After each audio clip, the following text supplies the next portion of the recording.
Não, não. Não havia, francamente. Havia pessoas da minha família que se interessavam por algumas áreas das artes, ou música, ou coisa assim, mas das artes plásticas não havia tradição absolutamente nenhuma. Só agora a ver comigo como irmão, mas não havia anteriormente, que eu saiba. E como é que tu começaste então, a desenhar, a pintar? Porque foram os teus pais que levaram? Não, sempre motivaram um pouco o gosto para isso. E era um gosto que naturalmente eu tinha desde criança. Uma passagem, quando uma pessoa começa a aprender a escrever e aprender a ler, etc., normalmente canaliza muito bem e o gosto de desenhar desaparece um pouco. Isso é muito comum. Mas por acaso comigo não aconteceu. Eu sempre gostei de fazer isso, desde miúdo até agora. E porquê é que então, essa altura decides ir para a filosofia e não continuas o que seria normal numa pessoa que tem interesse nas artes visuais? Sim, porque havia várias opções que podia fazer. Também gostava de filosofia, também gostava de literatura, gostava de ler, gostava de reflexionar sobre essas coisas e a pintura e o desenho eram uma hipótese também. Na altura concreta em que eu fui para a faculdade, pareceu-me a mim que seria para, talvez mais, a pensar mais no meu desenvolvimento pessoal, pensei que era melhor ir para, em vez de ir para as Belas Artes, ir para a Faculdade de Letras, para a Filosofia. Me interessava muito. Naquela época também chamava um pouco a isso, não é? E pensei que para mim seria melhor, teria mais gosto nessa altura de fazer, sem nunca ter abandonado o facto de ter, fiz muitas coisas ainda durante a faculdade, mas preferi ir para filosofia em vez de... Mas não era uma questão de opção, ou seja, nunca fui para a filosofia pensando que uma vez ia seguir a carreira de filosofia. Fui para a filosofia porque gostava de refletir sobre aquilo e de ler coisas de filosofia e pensar que isso não me ia prejudicar a formação nas artes plásticas. Porquê? Porque tu foste fazer filosofia para depois continuar a fazer pintura? Exato. A filosofia foi no meio, sim, sempre tive isso. Aliás, sempre tive relações com pessoas dentro do campo da pintura, mesmo quando fiz o curso de filosofia, fiz às vezes algumas exposições coletivas com pessoas que estavam das belas artes na altura, eram meus colegas e conhecidos, e isso nunca foi abandonado, mesmo durante a faculdade, fiz exposições durante a faculdade. Mas parece que tu, na altura, tu fazes a faculdade entre que anos? Faço a faculdade entre 79 e 84. Pronto. É uma altura. Estava-se no rescaldo, não é? Da No rescaldo, Revolução, sim. não é? Já não era mesmo naquela altura mais fervilhante, mas era no rescaldo, ainda havia muito sintoma disso, claro.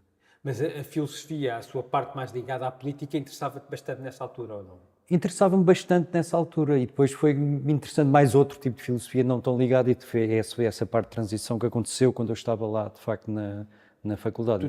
Outras áreas de filosofia que não me eram tão habituais começaram a ser mais importantes para mim, lá na faculdade mesmo. Tu tiveste atividade política antes da faculdade, ativa ou passiva? Tive bastante, aquela normal que se tinha na altura, participar de uma coisa ou noutra, comitês, sim, umas coisas assim, nas associações de estudantes, nessas coisas. Mas nunca foi assim uma coisa muito que me impedisse de fazer outras coisas, antes pelo contrário. Claro. E como é que tu achas que o lado da filosofia mais ligado à ciência política vai se desvanecendo para ir para o lado da filosofia mais ligado à arte em geral? Por causa que eu durante esse período de formação, digamos assim, consegui fazer pontes, não é?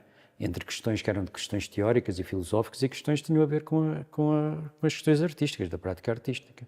Isso aí, naturalmente, como eu tinha esses dois gostos, é natural que canalizasse para uma área em que isso estava mais, quanto a mim, na minha perspectiva, mais denso, porque hoje em dia, como nós sabemos, na arte que acontece hoje em dia, há muita arte que tem uma relação muito forte com a filosofia nessa área política, nessa área da ciência política, nessa área ideológica, digamos assim. Eu caminhei um bocadinho de outra maneira, mais da arte que tem a ver com a formação visual, com a concepção da formação das coisas na nossa cabeça, com coisas desse género. Para a parte da fenomenologia, tudo isso. Foram outras áreas que me foram interessantes já dentro da faculdade, não fora. Pegando no que tu estavas a dizer, que hoje em dia há muita gente a fazer arte mais ligada à política, pelo menos à política ativa, não é? À vontade de mudar o mundo, etc. Exato. Não sei se tu tens alguma ideia sobre isto, mas se nós olharmos para as artes plásticas em Portugal, e se eu até escrevi aqui o nome de uma série de artistas, são talvez os artistas portugueses mais conhecidos, não é? Certo. Júlio Sarmento, Pedro Cabrita Reis, Helena Almeida, Jorge Molda, José Pedro Croft, Pedro Calapés, Leonor Antunes, Jorge Queiroz, Francisco de Tropa, Bruno Pacheco, etc, etc, etc. Não há uma grande tradição. Portanto, em Portugal, não há uma grande tradição de arte ligada à política. E Pois. qualquer um destes nomes parece ser sempre, a parte formal parece sempre ser mais importante. Depois está bem, porque se calhar, tu achas que isso se calhar, acontece em não, se calhar temos de fazer uma distinção, é que Claro. a arte pode estar ligada à política sem estar expressamente ligada à política, sem ser panfletário. E muitos desses autores que tu citaste aí, a parte formal do trabalho deles, e mesmo a parte conceptual e a parte de concepção do trabalho, está de alguma maneira ligada à política, está ligada obviamente à maneira, uma ideia que tem sobre a sociedade, ou como é onde ser a relação das pessoas, onde ser a relação da pessoa com o mundo, tudo isso está presente. Não são, de facto, autores muito panfletários. Mas podem ser autores críticos da sociedade, como muitos deles são, podem ser autores críticos da maneira como nós abarcamos as coisas e como é que as distinguimos, como é que as damos importância ou não. Há todo um campo de crítica que está muito relacionado com a política, está muito relacionado com a posição do homem no mundo e que não é expressamente ideológica, não é panfletária, digamos assim. E autores são mais isso, e mesmo alguns autores que são mais panfletários têm um trabalho plástico muito bom, não digamos isso, isso é uma questão da opção da pessoa, do que gosta mais de fazer ou para onde está mais virado. Mas a tradição da arte política em Portugal também existe, obviamente que existe, houve movimentos importantíssimos nisso. Mas eu vejo mais que a tradição da arte política aparece, por exemplo, mais na música. Tivemos o José Cá Fontes, tivemos o Jorge Palma, etc., do que propriamente nas Não, artes mas visuais. isso, se meteres na música todo o tipo de música, tu tens de pôr nas artes plásticas todo o tipo de coisas, caricaturas, banda desenhada, etc. E aí não te faltam assuntos de intervenção política o mais direta possível. Os cartazes, as artes gráficas, então tu estás a pôr no campo da música também as pessoas que tu falaste aí, não é? Epá, isso aí também tens de pôr nas artes plásticas tudo o que é visual, tudo o que é... E aí obviamente que há imenso. Tu achas que a política que os autores mais conhecidos, portugueses, de artes visuais ou de artes plásticas, como te quiser chamar, não tocam nas questões políticas? Achas que é por pudor? Achas que é por um lado mais conservador de não acreditar que se consegue mudar a sociedade através da Não, arte? espera, eu acho que alguns tocam diretamente. E os outros que não tocam não quer dizer que não tenham essa necessidade ou que sejam conservadores logo à partida e que não queiram tocar nesses assuntos. Não, só que a sua forma de expressão não passa diretamente por aí. Eu tenho muita dificuldade, por exemplo, em ver o meu trabalho como um trabalho não político. Porque ou talvez de um bocado de outra maneira. Desde a maneira... É mostrar formas de ver. É mostrar formas de ver, e fundamentalmente é mostrar formas de hierarquizar as coisas de outra maneira. Se eu sei, por exemplo, que uma coisa que nós tendemos conceptualmente, ou tendemos ideologicamente, melhor do que conceptualmente, e tendemos ideologicamente a ser uma coisa sem importância, se eu faço um quadro em que essa coisa tem uma extraordinária importância e até organiza tudo à volta, isso é uma afirmação política, uma afirmação de hierarquização daquilo que a gente pensa à partida. No fundo, eu acho que as ideias políticas têm a ver com isso, não aceitar as hierarquias como elas são. E há maneiras de exprimir isso fazendo pintura abstrata, ou fazendo pinturas de paisagem, ou fazendo pinturas também. Há maneiras de fazer o contrário.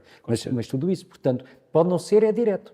Nós muitas vezes confundimos essa questão, que a arte é política, quando nós a mensagem política diretamente e ostensivamente a vemos. O que eu estava a falar é de forma expressa. Como Pois, ostensivamente. Ostensivamente. Isso é o que eu te digo. Aqui existe. Há artistas como nos Estados Unidos também há artistas que não fazem isso. Mas eu não estou a dizer. Mas aqui também há. Claro. E digo-te outra vez, e se tu colocas todas as formas de expressão plástica aí, é evidente que há.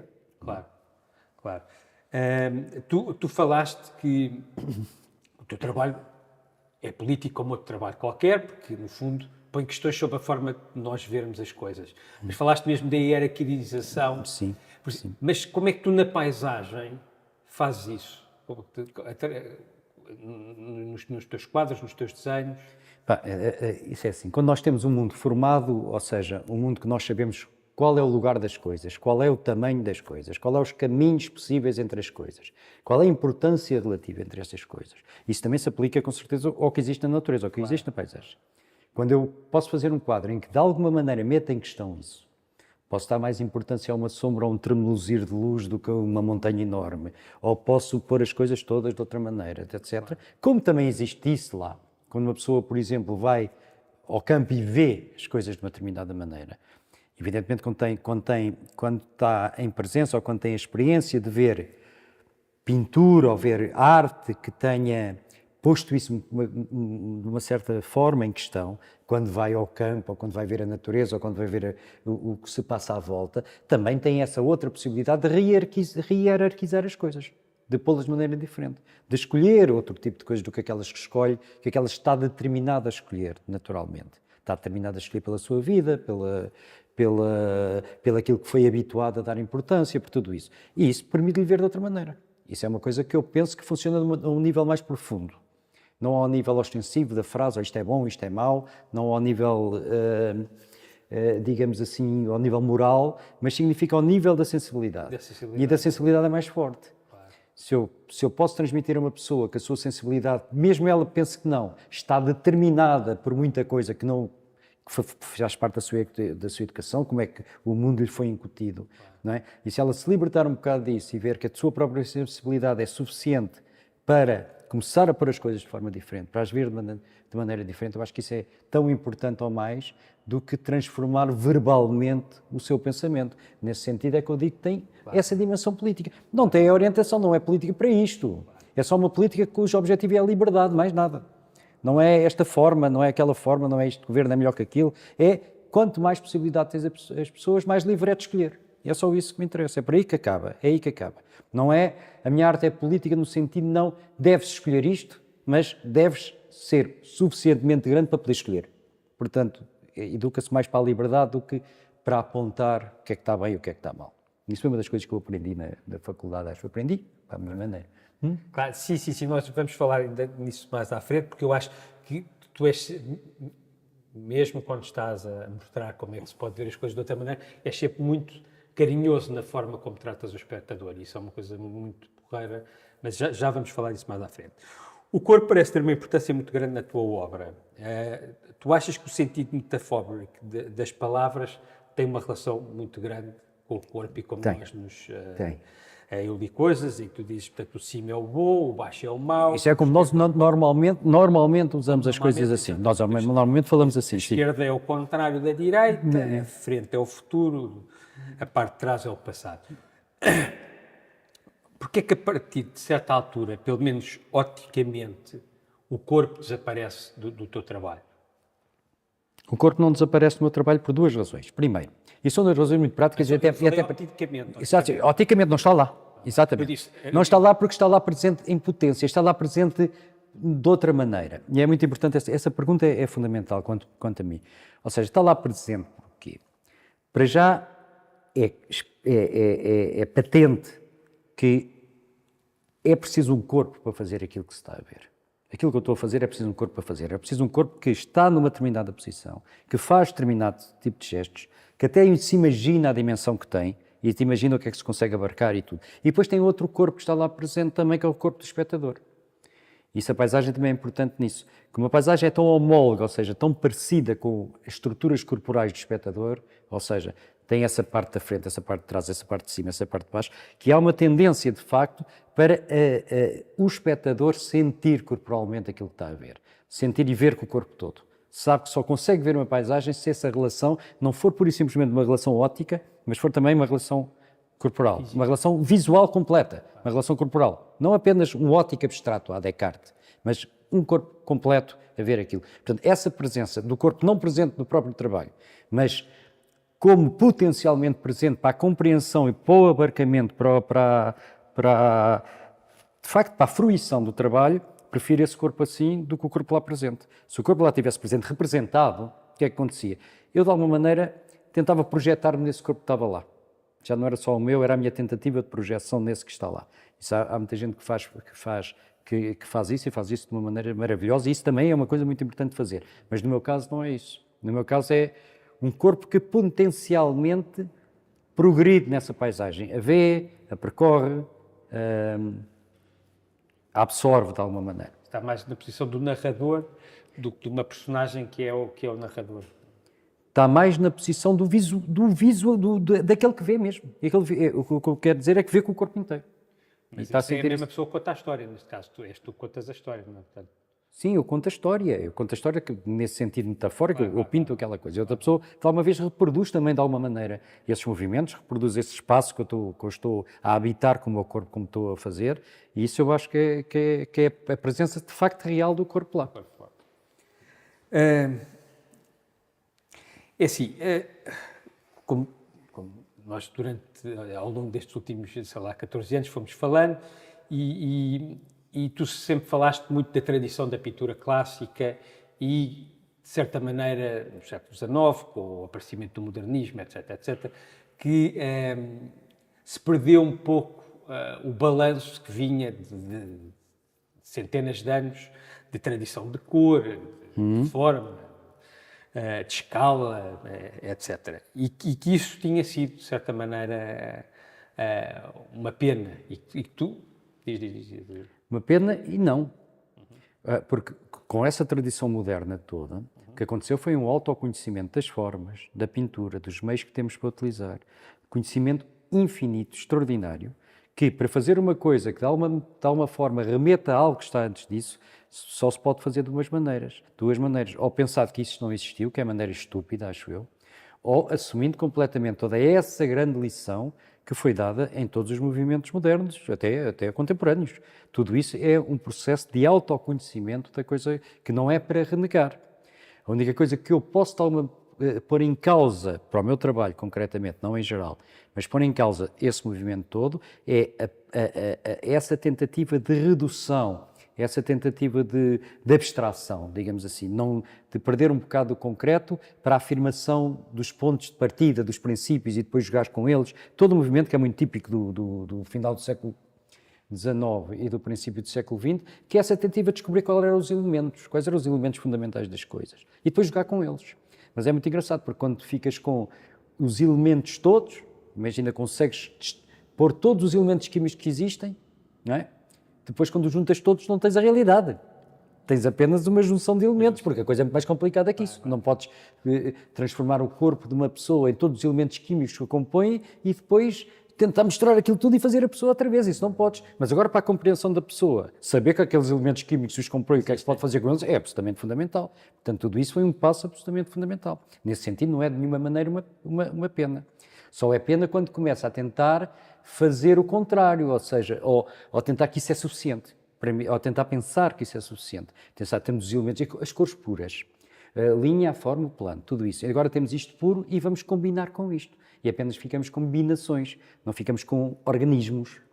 Já não voltamos ao organismo, ficamos apenas na combinação. Isso para mim, hoje em dia, não é suficiente. Agora, toda a maravilha que foi feita em termos de possibilidades de combinações é uma maravilha. Vais ter de ir a um museu de artes modernas, que normalmente são os mais bonitos, e ver a extraordinária riqueza de imaginação, de coisas que lá está. E o que nós aprendemos para isso. Eu agora queria, depois de sabendo já o que é isso elementar, de que é que as coisas são compostas, qual é a possibilidade delas, voltar de alguma maneira ao organismo real, às coisas todas, ao conjunto, ir do conjunto para o conjunto. Invertendo agora um bocadinho a pergunta, que é assim, não será que os pintores até ao século XIX, dizendo que a pintura clássica vai até ao século XIX, já tinham muito do que depois apareceu, assim, que o Velázquez não era tão representativo como a gente pensa, que o Goya não era tão representativo como... Claro. Eles não tinham noção disso nenhuma. Eles achas que não tinham noção? Nenhuma. Só que nós também, com essa análise, como sabemos o que é elementar das coisas, sabemos como é que o Velázquez eventualmente usou esses elementos, mas ele não tem consciência que estava a usar os elementos por elementos. Tinha a consciência que estava a usar. Para fazer um quadro é preciso um conjunto de gestos, como é óbvio. Não se chega lá e faz num gesto só as meninas de vela, faz várias coisas, não é? Bem, ele com certeza fez vários gestos, e a gente pode analisar como é que ele os compôs e recompôs e pôs uns atrás dos outros, mas ele não penso que tivesse a noção de dizer, eu estou a fazer aqui uma coisa elementarista, gesto a gesto, e estou aqui com estes gestos elementares a fazer, não sabia que aquilo tinha uma correspondência quase completamente intuitiva, se quiseres pôr assim. Achas que nessa altura não pensavam... Na teoria da pintura, como a gente a pensar agora, de maneira nenhuma. Sabia que é isto, como se faz uma cara, faz assim, como se faz um vestido, faz assim, como se faz um fundo, faz assim, como mistura esta cor para dar este resultado, faz assim. Uma coisa prática. Mas, por exemplo, sei lá, o Velázquez, sabe-se que tinha uma biblioteca enorme de filosofia. Ele conhecia disso. Velázquez e o Rubens também. Não vi, desculpa. O Rubens também era assim. E não achas que eles às vezes não... Porque... Não, por isso olha, isto não é bem porque se prende na pergunta que nós estávamos a falar. Assim, nós temos mais conhecimento real de como é que as coisas são feitas, como é que elas se compõem, quais são os elementos dela, tudo isso, toda essa articulação de coisas nós as conhecemos. Mas no tempo do Velázquez ou do Rubens estava lá presente, mas ele não os tinha tematizado. Não tinha posto como tema qual era a teoria da cor, não estou a ver, não é?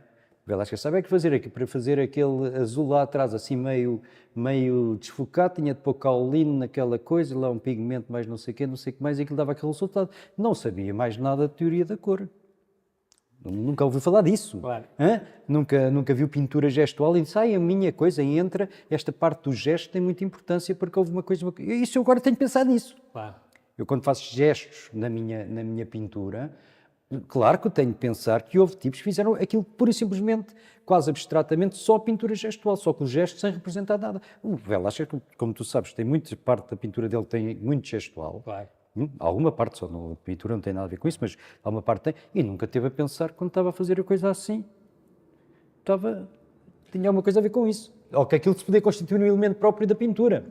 O Velázquez nunca pensou, este bocado do meu quadro, que foi feito assim com gestos muito simples e muito livres, um dia mais tarde, daqui a 300 anos, vai constituir o tema de uma pintura, fazer estes gestos assim. Nunca lhe passaria isso pela cabeça, era culturalmente impossível.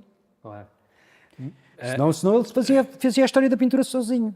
Né? Assim, então está bem, agora vou fazer uma pintura gestual. Então, a cor é assim, então está bem, agora vou fazer uma pintura abstrata, moderna, na base das cores puras. Não sei, qualquer pessoa, no seu momento histórico, soubesse que a história era assim, fazia o livro todo.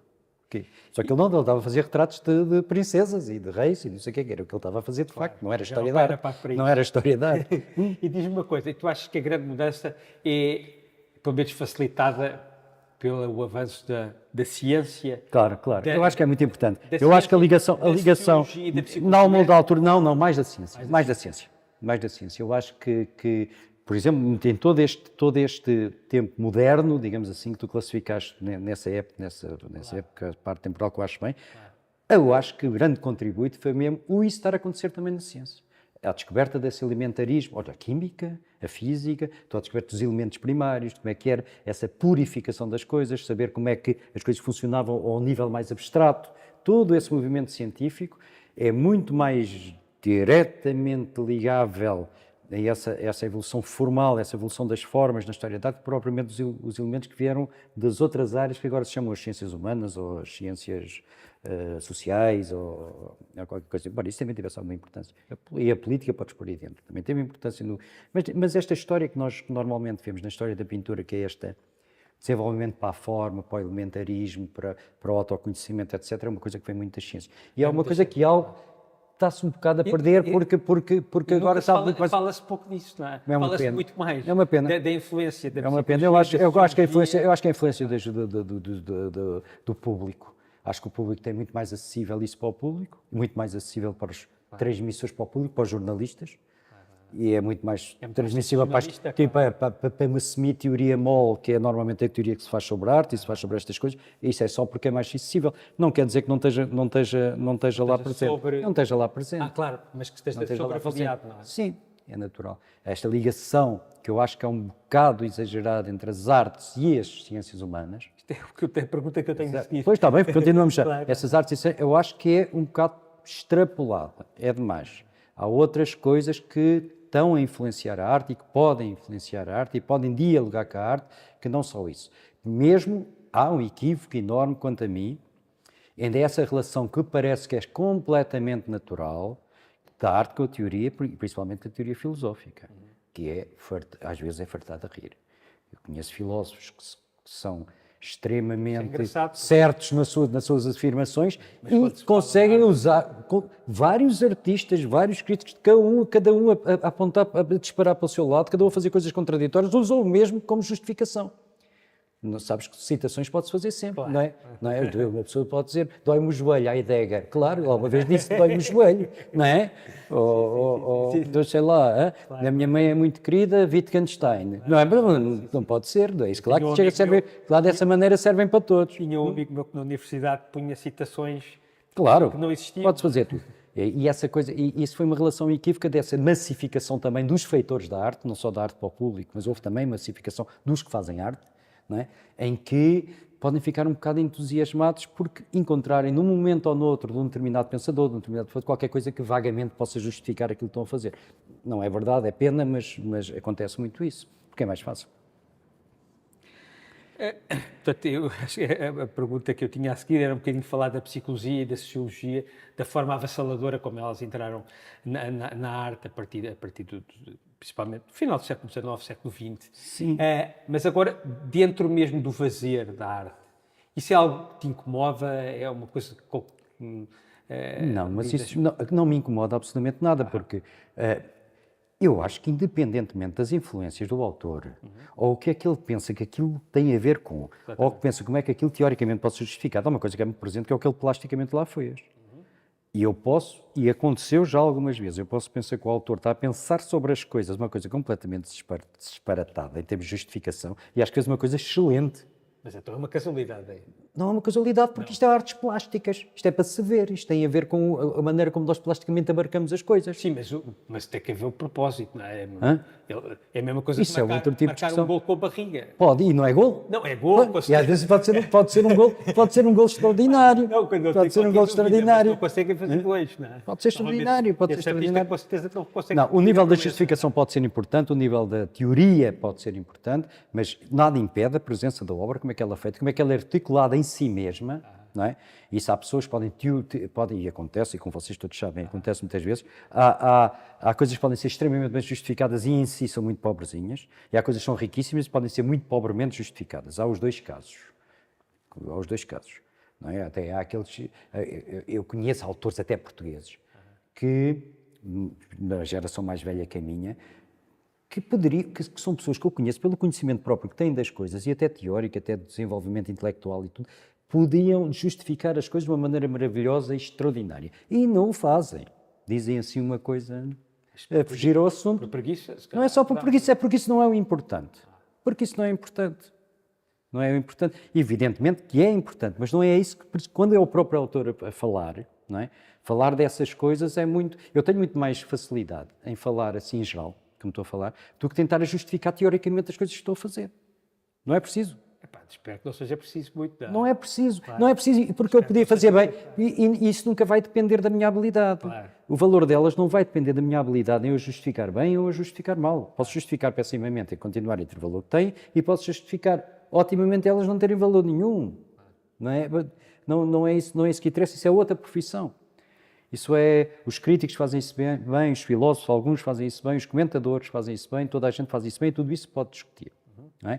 Mas não é isso que está lá intrinsecamente na obra. São as realidades interiores a ela, com o que ela está a jogar, como é que ela faz vibrar isso, que é o mais importante. E às vezes há uma pobre justificação de uma coisa muito boa e uma ótima justificação de uma coisa muito má. Isso acontece. Falando agora um bocadinho do teu trabalho, tu hoje em dia, essencialmente trabalhas sobre a paisagem, não foi sempre assim, mas... Não foi sempre mas hoje em dia é isso. E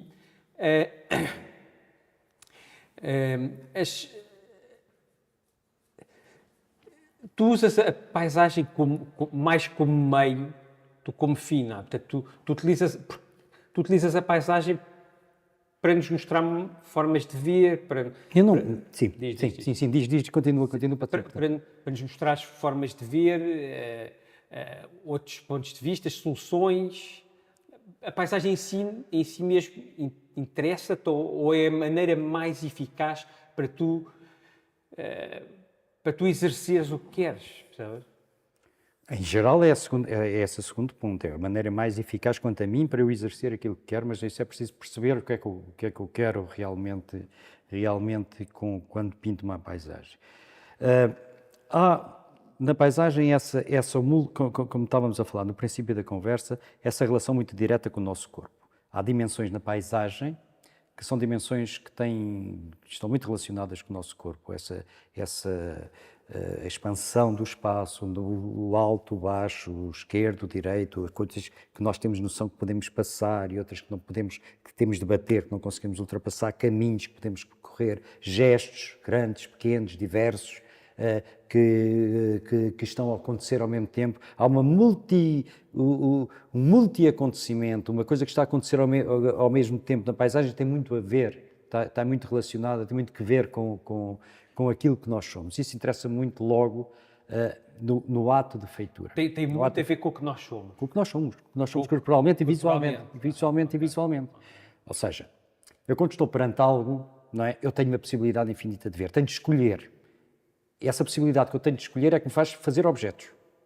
Definimos o objeto da maneira mais simples, que é aquilo que me sai sobre um fundo. O resto fica em fundo, é algo que sai para mim. Isso é um objeto. E nós estamos constantemente a fazer isso. Quando a pessoa vai a passear na rua, o que acontece? Está constantemente a formar esses objetos. Não pode ver tudo. Há sempre uma escolha. E a paisagem dá-me uma infinita capacidade de escolha quando estou a vê-la mesmo e dá-me uma infinita capacidade de escolha quando estou a fazer. Portanto, esse ato de liberdade, de escolher, de formar uma coisa sobre um fundo, de destacar, de ligar a outra, de fazer com que fique mais para trás, é um jogo de tal forma interessante que só para mim isso justifica. Não estou condicionado à formação do objeto que me é dado logo e depois tenho de delinear, tenho de dar as características, etc. Eu estou muito mais nessa abertura de estar a fazer esses objetos constantes, de estar a propô-los na própria tela ou no próprio desenho que estou a fazer, anulando umas coisas, pondo-as no fundo, destacando outras, relacionando outras com outras. Portanto, esse jogo, esse playground, digamos assim, que eu estou a fazer usando a paisagem, para mim é muito mais interessante e muito mais motivador e muito mais alegre, se quiseres, do que estar a fazer outra coisa qualquer for the sake of saying something, estás a ver? Não me interessa isso. Interessa-me é ver surgir as coisas. E ver surgir as coisas a partir de um campo há uma grande infinidade dessas possibilidades. E depois fica num. Esse é que é um momento engraçado. Porque é que eu deixei neste? Também é um mistério que pode acontecer. Podia ter dado mais para a frente, podia ter anulado mais umas, podia ter dado destaque a outras coisas. Mas todo esse jogo, não só das fazer como das parar, num momento em que sabes lá porque é um jogo que eu tenho um grande prazer em fazer. E depois ser lá repetido para as pessoas que estão a ver, eu gostaria que sim. E isso dá essa alegria, digamos assim, que está um bocado ligado no meu conceito a essa noção de liberdade também. Isso é que eu gostava que as pessoas fizessem. Por isso é que é um tema para mim que não é só um tema entre outros temas e escolhi porque. Não, é um tema que eu me sinto corporalmente, visualmente, alegremente a fazer. E a partir do momento em que o escolhi e o desenvolvi, fiquei muito contente com ele e ainda estou. Dia que não esteja, mas é fundamentalmente por isso. Não é uma questão de uma escolha eticamente ou moralmente ou politicamente, é melhor isto do que outra coisa para dizer não. Não, é isto que eu gosto de fazer e gosto de fazer, porque este processo de fazer é muito equivalente ao processo de ver. Ao processo com que eu vejo as coisas no supermercado. É a mesma coisa. Ao processo como vejo as coisas no supermercado, a não ser que tenha de comprar uma coisa qualquer, não é? Agora, se fosse ao supermercado sem comprar nada, como é que aquelas coisas destacam umas das outras, como é que ele vibra tudo, é a mesma coisa. Deduzo da resposta que tu deste agora que tens uma proximidade muito grande à paisagem mesmo. Gostas muito de paisagem. Não, tenho uma proximidade muito maior ao supermercado. Passo muito mais tempo no supermercado e no centro comercial do que na paisagem. Não é, mas eu sei, percebo isso. Eu preciso dizer que a paisagem, porque é que não se faz com o supermercado? Porque o supermercado vai logo para outras questões. Vai para questões sociais, vai para questões económicas, vai para questões aqui. E aqui é muito difícil fazer isso. Claro. Mas essa relação que tenho é que a relação com o ato de visão. Que é muito, que quando estás na natureza, digamos assim, é muito mais evidente, porque estás menos condicionado a coisas que são absolutamente determinadas pelo que tu tens de fazer. Eu conheço muita gente que foi à Baixa comprar sapatos e nunca viu as montras. As montras! Viu o que estava dentro das montras. Agora, as montras, algumas lindíssimas, são quadros autênticos, mas a montra nunca viu. Nunca conseguiu distanciar o suficiente para destacar o objeto montra. Isto é a montra. Não, porque tem que comprar sapatos, portanto olha para o sapato, para o preço do sapato, para essa coisa toda, nunca vê nada. Portanto, há muitas possibilidades de ver. Mas se estivermos a fazer isso na cidade, não é? É logo evidente que essas necessidades vêm logo todos aos de cima. Se estivermos no campo, não, estamos a passear. Passeio. Não é? E esse passeio temos essa liberdade de formação, de ver as coisas, de relacionar umas com as outras, o que está a brilhar aqui, como é que se pode ligar com a coisa que está a mexer ali, e tudo isso é importante. Se há alguma coisa que eu quero transmitir é essa possibilidade, essa liberdade, essa capacidade das pessoas usarem a sua visão de uma maneira mais rica. Ok. Apesar do teu trabalho não ser abstrato, não é? Quando olho para as tuas pinturas, vejo traços, cor, e a figuração começa a desaparecer. Começa a desaparecer e tudo torna-se, pelo menos para mim, musical e rítmico. Portanto, Sim, sim. Queria perceber se quando tu estás a fazer, também sentes isso e se deixas ir por isso. Eu deixo-me ir pelo que está a acontecer. Isso é verdade. Por esses ritmos, por essa musicalidade, se queres fazer, etc, etc. Por uma questão de não estar ligado a ter de representar algo muito importante, porque é aquela coisa que eu tenho de destacar só. Não. Eu estou muito motivado pelas relações, pelos ritmos, por essa musicalidade, estás a dizer, que não é abstrata, que é muito concreta. Porque tem a ver com aquele objeto que eu estou a fazer. Muitas vezes nós usamos a palavra abstrato e a palavra abstrato implica que haja uma abstração sobre qualquer coisa. Não é? E às vezes confundimos a palavra abstrato com a palavra figurativo e não figurativo. Não é a mesma coisa. Não é a mesma coisa. Não é a mesma coisa. E aqui não há um movimento de abstração nesse sentido, há um movimento de concretização. Eu não vou fazer... O movimento de abstração implicava... Eu tenho muitas alfaces... Qual é a alface que eu vou fazer que representa todas aquelas alfaces? Claro. Podia chegar à conclusão que tinha de escrever a palavra alface só. Pronto. Não, aquilo ainda é mais concreto que a própria alface, porque é um pedaço de tinta ali. Não é? Estas couves não são representações de couves, não é? São aquele pedaço ali concreto que remete de alguma maneira para aquela memória que nós temos visualmente de um arbusto, de uma erva, de qualquer coisa assim. Mas é uma concretização, não é um processo de abstração, é mais um processo de concretização. Mas tu, há alturas em que estás estás na não figuração, pronto, para e depois voltas, tu nunca perdes o sentido. Não, eu também nunca estou na não configuração. Eu estou na configuração, eu estou na concretização de um objeto que eu posso formar sobre a tela, tal e qual como formo um objeto quando estou ali. É natural que tu, quando vês um pedaço dessa tela, há coisas que só destacas como objetos. Claro. Não é? Tu vês para ti, isto é algo, podes não saber bem o que é, ou tem a ver com alguma coisa, é isto, mas isto é um processo de concretização ali. Não é não figuração, é de figuração. É um processo de figuração. Tens ali uma figura destacada. Essa figura é essa coisa. Portanto, tu nunca perdes então a noção de que estás a fazer um tronco, ou que estás a fazer uma montanha, ou que estás a fazer uma couve, ou que estás... Não tenho essa palavra. Tenho a noção completa que estou a fazer uma coisa ali que representa talvez naquilo que nós vemos na natureza, pode representar um tronco. Mas não estou a fazer abstração de um tronco, estou a fazer um risco ali que até posso pintar esse risco de uma determinada maneira, até lhe dar uma cor completamente diferente dos troncos que a gente está habituados a ver. Depois, há muitas coisas que eu estou a representar, digamos assim, que não têm palavra. Não tem palavra. Tens troncos, tens ramo, isso é a pintura naif. Na pintura naif tem tudo palavras. São raminhos, são troncos, são folhinhas, são peras, são manchinhas de vacas, são corninhos, são sóizinhos e tudo tem nome. Aqui há muitas coisas que não têm nome, como na natureza há muitas coisas que têm nome. Tu podes formar objetos na natureza, ou seja, objeto nesse sentido, a coisa que tu destacas do fundo, não tem nome nenhum.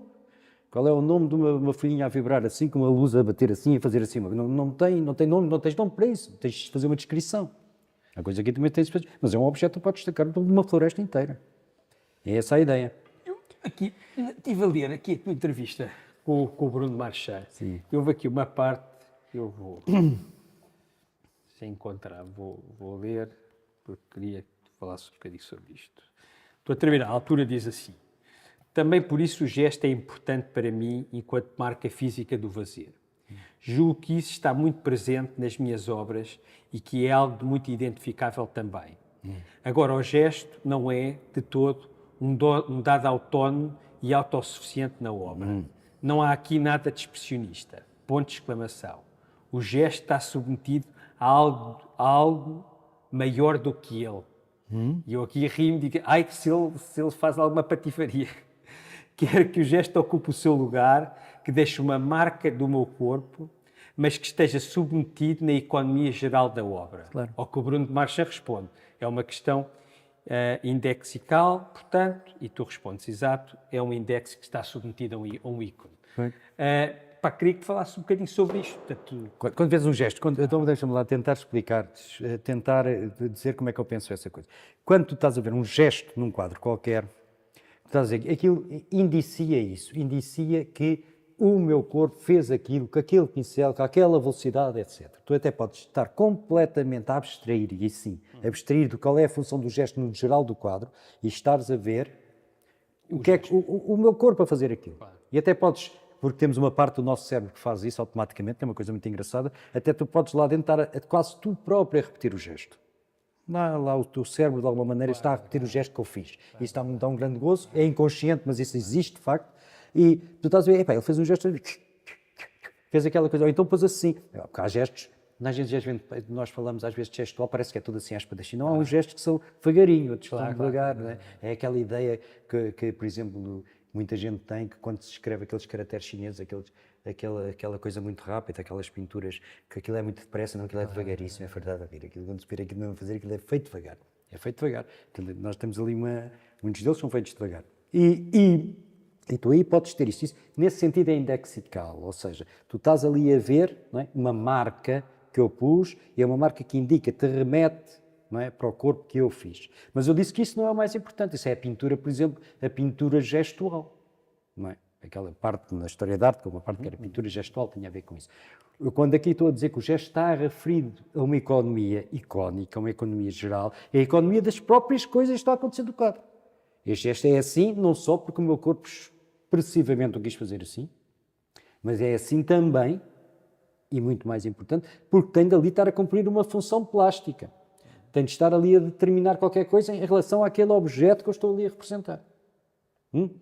Não é assim porque mas é assim porque tem a ver também, é assim porque também está relacionado com aquele objeto concreto que eu estou a fazer. Mas deixa-me dizer, que é assim, mas eu olhando para as tuas pinturas, aqui eu discordo um bocado disso, que é assim, eu parece-me que, olhando para isto, eu parece-me que o gesto é assim, porque de alguma maneira tu és assim, tu depois, com economia, com o que tu és, consegues transformar isso nestas pinturas fantásticas e talvez no melhor pintor português dos últimos 50 anos ou uma coisa assim. Não, mas o disparate não tem nada a ver com isso. O disparate não é o que estás a dizer, é essa coisa. Sim. Mas não, mas isso não nega o que eu estava a dizer, Miguel. Isso não estava a dizer, ao mesmo tempo que eu me expresso corporalmente, não sei o que fazer esse gesto, mas também está submetido a uma economia, está submetido a outra coisa. Mas eu acho que é depois, eu acho que é assim, eu acho que tu te perdes e depois consegues aproveitar uma coisa que vem do subconsciente. Não, é mais a ver, achas que é mais ao contrário? Não. Já está muito determinado para o que está lá antes, qual é o tipo de gesto que eu vou fazer. Não é aquela coisa, faz este gesto e agora aproveita isto para fazer qualquer coisa. Como aquela brincadeira não é de crianças. Não é brincadeira de crianças, não é? Pode até dar essa ideia, agora tenho pensado isso pouco. Pode dar essa ideia, mas é o que está presente. Mas então é por causa disso, assim já vais perceber, é o que está lá que vai determinar que o gesto é desta maneira, é outra. Tem este tamanho, tem esta direção, tem esta vibração, tem isso. Mas é o que já está presente no quadro que está a fazer isso. Eu ali preciso de um gesto desta forma para destacar aquilo de determinada maneira ou para relacionar aquilo com aquilo. Preciso fazer um gesto desta maneira, preciso de um gesto que os liga, um gesto que intensifica aquilo, ou uma coisa, um ato de pintura, pode ser um gesto rápido, pode ser um ponto, pode ser uma coisa muito lenta a fazer, mas é sempre determinado, é isso que eu estava a dizer, sempre determinado pelo que está a fazer do quadro, pela essa economia geral do quadro, não é o processo contrário, não é o fazer o gesto e agora vamos dizer, isto parece uma coisa, agora vamos aproveitar isso. Mas eu também não estou a dizer isso, também não estou... Mas podes ver das duas maneiras, tens razão, é muito engraçado teres feito essa pergunta, mas é a outra parte. Claro, eu não estou aí tão longe disso, eu não estou a dizer que isto é um movimento expressionista, que tu andas para aqui... Pois. Não estou a dizer isso. Eu estou a dizer é que dá a ideia que tu, quando estás a fazer estes quadros, muitas vezes te perdes dentro de ti, ou seja, o gesto passa a ser um bocado automático. Sim, e depois vou atrás dele. Vais lá e... Nunca acontece. Eu compreendo que o espectador a ver isso, e isso é muito engraçado. Claro. Já estamos a desvendar um segredo, porque como tu estás a dizer, é muito engraçado. Mas nunca é assim. Nunca é assim. Está sempre determinado por qualquer coisa que o quadro em geral necessita, e a minha vontade de relacionar as coisas no quadro necessita. Nunca é um gesto que eu faço espontaneamente e depois nunca parte daí. Falar, tenho muito mais coisas para falar, mas há aqui uma coisa. Tu fizeste comigo uma exposição que era um pouco diferente de tudo o que tu fizeste. Foi um momento muito especial e muito Uma engraçado. exposição muito especial Foi. e foi importante para mim, e muito diferente do que foi antes, e já era paisagem antes, e do que foi depois, e era paisagem também. Como é que tu enquadras essa exposição? Chamava-se Besoando do Noble, acho eu, não é? Como é que tu enquadras essa exposição na tua... É difícil de enquadrar. É difícil de enquadrar. Porque é muito foi medo, um momento, e é que não há mesmo quase gesto. Não há. Não há É por gesto. isso. E é por isso. Aí aquilo é E é por isso. Aí eu fui à procura de outro tipo de outro tipo completamente diferente de relações. Foi uma espécie de pausa em relação a esse gesto. Fui à procura um tipo de ambiente de luz, um tipo de ambiente de textura, um tipo de ambiente que foi uma exposição que eu fiz em casa, por cima, que eu tive lá uma calma a fazer isso. Fui à procura de um tipo de imagens. Foi uma exposição com um grande risco, mas depois deu muito bom resultado. Porque tu até nestes quadros que tu vês de agora, fez coisas que vêm daí. Portanto, foi uma espécie de dialética, ou seja, de algo que eu estava a fazer dessa maneira, já muito gestual, assim, que ali uma coisa, parar na composição, parar na luz, parar na textura, parar em termos da formação estranha, que muitos deles eram estranhos, do objeto, da escala. Como é que as coisas parecem maiores, parecem menores, como é que eu me aproximo. Isso foi tudo outro...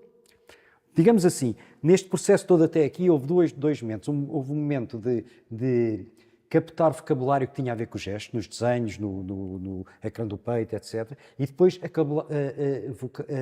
adquirir vocabulário que tinha a ver com a composição, com a cor, com a textura, com isso, que foi uma das coisas que me aconteceu na exposição que nós fizemos do Besoando do Noble.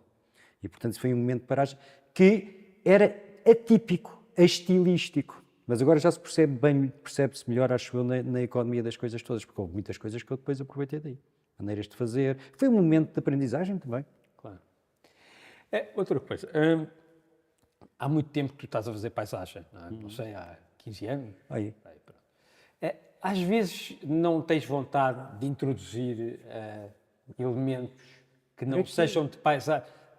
Não, estou a perguntar, eu não sei a resposta. Não tenho vontade, às vezes eu sei, Claro. não vontade, se me desse uma explicação, mas eu não tenho vontade, vontade não tenho. Não, porque parece que já dominas tão bem. Mas isto não é uma questão de dominar, porque se eu dominar tão bem, posso ficar a vida toda a dominar bem, ainda bem. Porque é que eu Mas tenho achas que vais continuar a ser pertinente? Que a pertinência continua a existir na maneira como tu estás a mostrar, como se olha ou como... Claro, porque isso não fica fechado, os quadros e as coisas que nós fazemos, os livros ou os poemas, ou o que seja, não ficam fechados, depois a gente fez aquilo que está escrito no céu que ele fez, então já não é preciso fazer mais, não é preciso as pessoas verem, é preciso mostrar, é preciso eu próprio ver, é preciso, quantas pessoas é que ainda acham que o meu trabalho é um trabalho assim, é uma coisa assim meio esquisita, também faz lá umas paisagens, não tem importância nenhuma porque é paisagens, isso é muito difícil de combater. É preciso vir outra vez, é preciso existir. Agora já é propaganda. Não, agora não é propaganda, é aqui. Ainda é assim, não penses, Miguel. Ainda é assim. Eu estou a falar que agora já é uma coisa... Ainda é assim. Continuar a mostrar isso. É não só continuar a mostrar, como continuar a fazer, como continuar a encontrar possibilidades. Eu próprio não sei... Não, é um tema que é um bocado indiscutível. Claro. É um tema que é um bocado indiscutível. E eu não me sinto muito motivado a fazer outros. Tu, durante este período, nunca introduziste objetos na paisagem, ou seja, paisagem que já é alterada pelo homem. Portanto, nunca... Não, há aí os campos lavrados. Há aí uns campos lavrados. Isso é paisagem. Hoje em dia na Europa quase não há paisagem, há três ou quatro spots que não são intervencionados pelo homem, pelo menos na Europa. Já os campos lavrados, uma resposta extraordinária. Desculpa. Há uma mão cheia de artistas que se tornaram conhecidos. Não por causa de mim. Pronto, tu dizes o que quiseres, mas eles dizem à boca cheia que as tuas aulas tiveram uma importância decisiva na maneira como eles veem as coisas. O que eu queria saber é, quando tu pensavas em dar as aulas, o que é que tu querias deixar? O que é que tu querias passar? A mesma coisa que eu estava. A minha maior preocupação é que eles fossem livres a fazer as coisas e se libertassem. Mas isto tem uma coisa concreta. Libertassem-se de alguma maneira, daquelas coisas que os tolhiam de fazer as coisas. Normalmente é o hábito. Por exemplo, há muitos hábitos. Há muitos hábitos de ver, há muitos hábitos de pensar, há muitos hábitos de imaginar. O exercício de imaginação é uma coisa extremamente difícil. Normalmente se pensa que a gente fecha os olhos e imagina e vê uma coisa, isso não é imaginação nenhuma, isso já lá está, se não vinha. Tem de se imaginar como é que se vai imaginar, que é muito mais difícil. Como é que é isso? Tem de se imaginar como é que se vai imaginar. E aí é que surge uma coisa que eu próprio imaginei para mim. Se eu estou a imaginar apenas uma coisa, fecho os olhos e vejo um boneco, isto não é imaginação nenhuma, isso já lá está, o boneco veio para cima. Agora, se eu imaginar o que é que junto com o quê para vir um boneco, isso aí já é outra coisa. Portanto, isso acontece, isso pode ser um bocado fascinante para os alunos, mas é uma coisa que é muito simples de fazer. É, qualquer pessoa, mesmo que tenha muito vontade de aprender coisas e não sei o quê, vem carregado de uma série de modos habituais de pensar, modos habituais de imaginar, modos habituais de ver, fundamentalmente de ver, modos habituais de usar o corpo, modos habituais de usar os gestos. Não é uma coisa que é muito simples, é que toda a gente desenha como pega no lápis como fosse para escrever.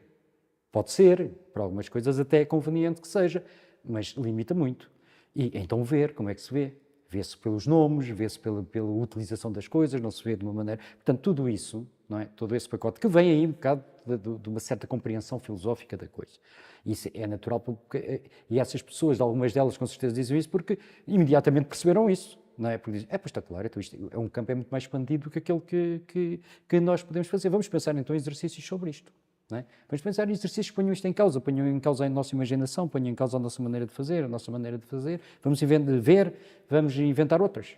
Não é? Pronto, isso pode ter sido isso que teve agora.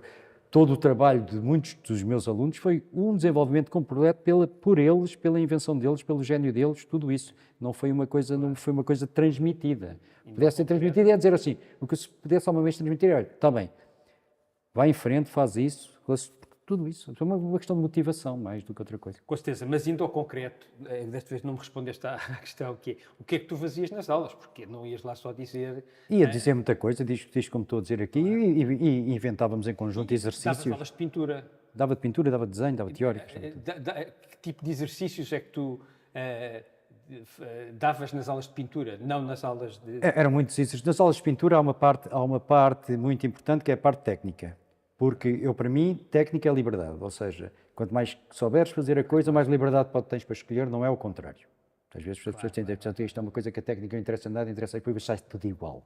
É só técnica. Sai tudo igual. Então, as pessoas não utilizam só a sua espontaneidade para fazer, podem ser um aluno de 30 alunos da turma, estão todos a fazer a mesma coisa, ou seja, estão todos a fazer mal. Não é? Quando tens muita técnica, o que é que acontece? Quando tens mais... O que acontece? Acontece que podes escolher, acontece que queres fazer uma coisa, sabes mais ou menos como é que elas podes fazer, sabes ir por aí. Por isso a pintura é um bocado diferente do desenho. Portanto, essa preocupação sobre a técnica era importante e como é que se mistura as tintas, todas essas coisas práticas que às vezes se põem, eu dava importância a isso. No desenho é diferente.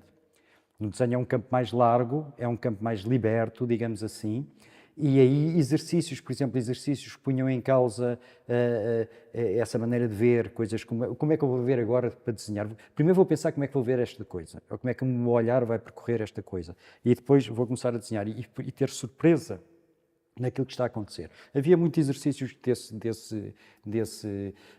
no fundo, fazer protocolos de como é que vejo, de como é que imagino, de como é que uso os materiais, como é que eu disponho as coisas à minha volta, pensar muito nisso e depois ver o que acontece. Era mais ou menos esta orientação.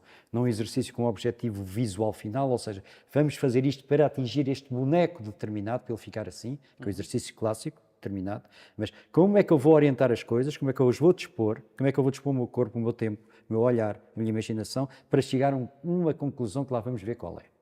E toda a parte de trabalho seria essa parte anterior. Pois era uma espécie de discussão fazendo esse protocolo que se estava a pensar. E isso surgiam coisas muito engraçadas. E isso foi coisas que eu acho que um aluno de desenho, por exemplo, está formado quando consegue fazer isso para ele sem ajuda de mais ninguém. E se calhar foi essa a lição que eles... E todas essas pessoas que tu citaste e muito mais, não é? Foi isso que acho eu que apreenderam. Então vamos lá fazer isto, vamos lá fazer para mim aquilo que me interessa, qual é uma maneira interessante que eu tenho de olhar, qual é uma maneira interessante que eu tenho de utilizar o meu tempo, de utilizar a minha concentração, tudo isso. E isso depois surgiu essa diversificação toda. No meu caso, não acho que haja aquela noção que foi professor destes todos, eles fazem todos mais ou menos da mesma maneira, acho que não, ninguém faz igual por causa disso, porque não tinha nada a ver com o boneco final. O que estás a dizer é super interessante, porque é o que estás a dizer não se tem nada a ver com o boneco final. Não, e não se aplica nada às artes plásticas e à vida. É utilizar as nossas potencialidades da melhor forma possível com a imaginação. Não, pronto, se puseres assim muito simples, mas antes disso, mas ali havia uma coisa concreta, se fizeres chocolate, tens de fazer desenhos, não é? Mas é super interessante o que tu mas estás saber, a dizer. mesmo aplicando à vida, tens de saber que há muitas maneiras que tu estás a pensar, estás a imaginar, estás a prever, estás a fazer, que são coisas que estão condicionadas por coisas que tu não meteste em causa. Claro. Portanto, todo este processo é pôr em causa isso, também, não é? Como é que isto aplica-se à vida, mas também quando tu estás a ver uma coisa assim, tu tens uma reação perante aquilo, tu fazes não sei o quê, mas és tu que estás a fazer, como tu estás formado. Quando se está a fazer arte, há um bocado a suspensão disso. Ou seja, não interessa muito como tu estás a formar, tu tens de te formar primeiro. E não é perigoso, estás numa sala de aulas, estás no teu quarto, estás no teu ateliê, não estás a atravessar a rua. Se eu começar a atravessar o Chiado, ou a atravessar o Rossio, que é mais perigoso, a pensar como é que eu vou ver agora os autocarros de maneira diferente, arriscas-te a ser atropelado, não é? Não podes, há alturas é que não se pode fazer isso. E talvez essa pequena diferença de aplicação tão direta à vida, porque aí tens de dar uma resposta concreta, real, perigosa. Com o que tu estás a dizer, está-me a fazer lembrar. Uma vez vi um statement do John Cleese em que ele falava um pouco disto, mas ele falava que nós para fazermos... Ele perguntava como é que se era criativo. Sim. E ele dizia que tinha que se ir para o modo... nós costumamos estar num modo fechado, tínhamos que ir para o modo aberto, em que te vale tudo, não é? É para aí que a gente mistura tudo, como estás a dizer, é para mistura alhos, com bugalhos, com carros, com não sei o quê, mistura aquilo tudo, mas depois tem que se passar outra vez para se concretizar. Ele dizia que tinha que se voltar ao modo fechado, Claro. que era a única maneira de se concretizar as coisas. Claro. Isso é um processo. É 6%, é 2%. Esse modo aberto é dizer, pôs em causa o teu modo habitual, como estás a fazer, mas isto pode ser orientado. Não é só juntar as coisas. Ele está a dizer, vamos passar ao modo aberto, vamos misturar tudo. A primeira coisa que eu lhe diria seria assim, o que é isso de misturar? Pensa lá uma maneira diferente de misturar que não seja aquela que tu estás a pensar que se diz misturar. Porque isso sim também é modo fechado. Misturar já é uma palavra que tem muito a ver com a nossa coisa habitual. Agora inventa lá uma maneira de misturar diferente. Ou que essa palavra misturar não queira dizer tal e qual a mesma coisa que misturar. O que é esse misturar? Tem de inventar uma maneira nova de misturar. Isso é que é diferente. Não é quais são as coisas giras que vamos misturar. É qual é a maneira gira de misturar. Ou seja, como é que essa palavra como é que há invenção ainda dentro dessa palavra misturar. Não nas coisas que se misturam. Mas ele com certeza sabe isso, Claro, só que não podia dizer na entrevista. Claro, exatamente, eu não quero estar agora a reduzir o que ele disse. Claro. Mas ele depois dizia outra coisa que eu tenho a certeza que tu também concordas, que quanto melhor sais, a qualidade do produto final está muito indexada à quantidade, ao tempo que tu estás no modo aberto. Se tu estás muito pouco tempo no modo aberto, sai muito pior do que se estiveres muito tempo no modo aberto. Isso tem a ver com o trabalho só. Tem a ver com o trabalho. E tem a ver com este exercício continuado. O exercício, por exemplo, o exercício de desenho é feito no papel. Muitas vezes, obviamente, quase sempre, mas para 10 minutos do exercício no papel terá de haver, durante a vida acordada, digamos assim, uns 90, que não é exercício de desenho sem estar a desenhar. A ver, a pensar o gesto, a olhar para outros tipos a desenhar, que o nosso corpo está a repeti-los lá intuitivamente também, a ver como é que as coisas que eu estou a ver se podem transformar em desenho. Ou seja, esses 10 minutos que tens de estar no papel têm de ser muitos 10 minutos. Mas os outros 90 que tens de estar a desenhar sem ser no papel também têm de ser muitos. Portanto, estás a ver, é uma coisa que é uma quantidade enorme no modo aberto. Ou seja, um artista tem estado no modo fechado para a sua sobrevivência pura e simplesmente. O resto tem de estar sempre no modo aberto, senão não tem tempo. Não tem tempo nem para concretizar, nem para estar no modo aberto, para inventar e para descobrir e para ver como é que as coisas... O modo fechado tem de ser mesmo para tomar um pequeno almoço, para pagar a conta ao banco, para fazer estas coisas todas. Tem de estar no modo fechado, claro, senão não funciona. Mas tem de estar muito tempo no modo aberto. E esse tempo de modo aberto não é apenas o tempo de trabalho, é o tempo de preparação de trabalho também. Estou-me a utilizar aqui essa questão de modo aberto, não tem nada a ver com como uma vez tinha pensado, nunca usei essa frase, mas pronto, só para utilizar o que tu disseste. Diz-me uma coisa, o que é que estás a fazer agora? Estás a pintar? Estou a fazer desenhos, Fizeste agora uma coisa que eu não tinha aqui na mente, mas que é completamente relevante, que é, tu fizeste os cenários do próximo filme do João Botelho. Sim, mas isso foi em modo fechado. Foi em modo fechado.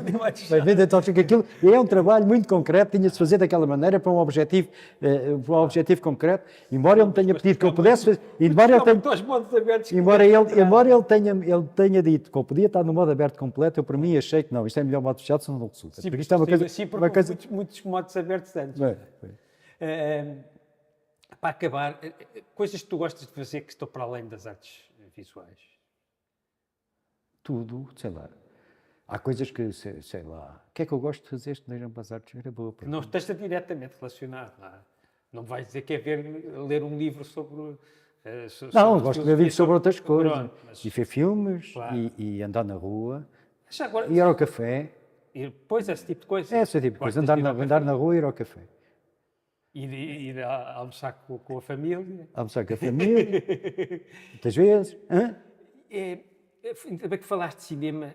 É assim, isto agora é uma pergunta um bocado fora da coisa, mas é assim, não achas que às vezes o cinema é muito mais eficaz pela massificação, na maneira de nos pôr a olhar de maneiras diferentes? Já te queria fazer uma resposta a Stalin, né? Essas armas, mas os Kalashnikovs ainda são mais eficazes. Tem nada a ver, mas está bem, está bem. Por eficácia, pá, ficamos por aí. Mas há muito cinema que tu gostas. Exato, obviamente que eu não gosto. Está bem, epá, olha, gostei imenso, foi muito fixe e epá, ficamos por aqui. Tá, Que horas são? cumprimos, pá, olha para isto. Já passou? Passou uma hora.